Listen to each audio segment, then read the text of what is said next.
Hey everybody, it's Anthony from ComicSeatingUp.net.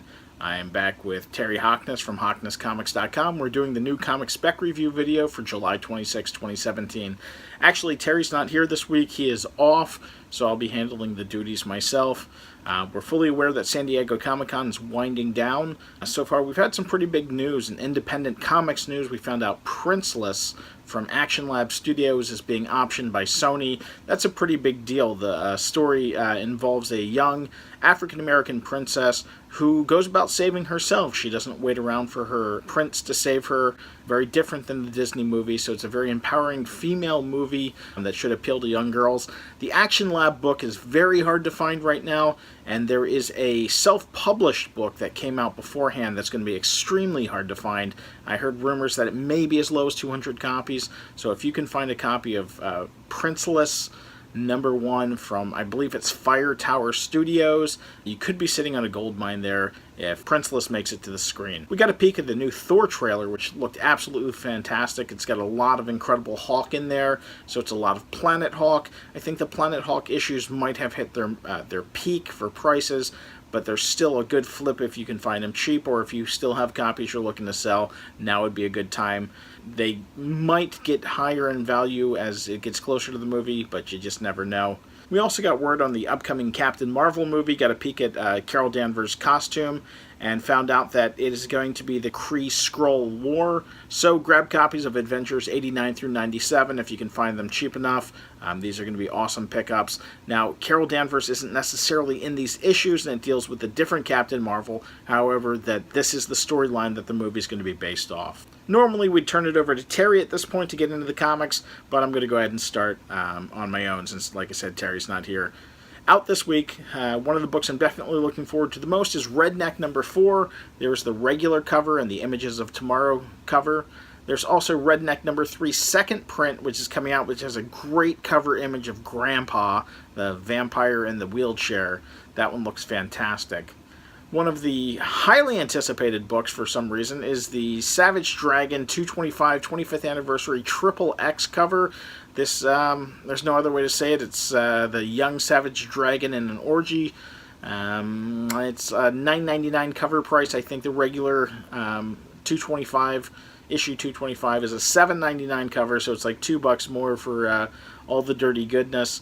But that one's been selling out pretty much everywhere already. Coming out from Marvel, there are no real ratio variants coming out this week. It's a very odd week in general. There's no huge DC books whatsoever, and there's no real ratio variants. The only variant cover that really caught my attention this week is the Black Panther #16 Jack Kirby cover.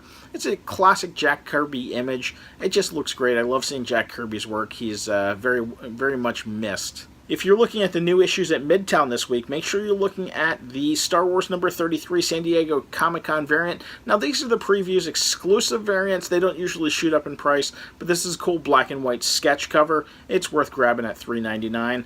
Also, the Mighty Morphin Power Rangers #17 San Diego Comic-Con variant is out. Another kind of cool variant. It is a previous exclusive, so it's not going to jump up in price, but it's still worth the grab. One of the covers that I'm most looking forward to in a book that I really enjoy is Namwolf #3.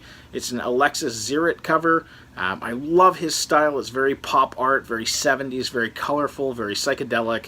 I can't pass this one up. It's a great looking cover. Speaking of books to look forward to, John Carpenter's Tales of Science Fiction Vault #1 is out from Storm King Comics.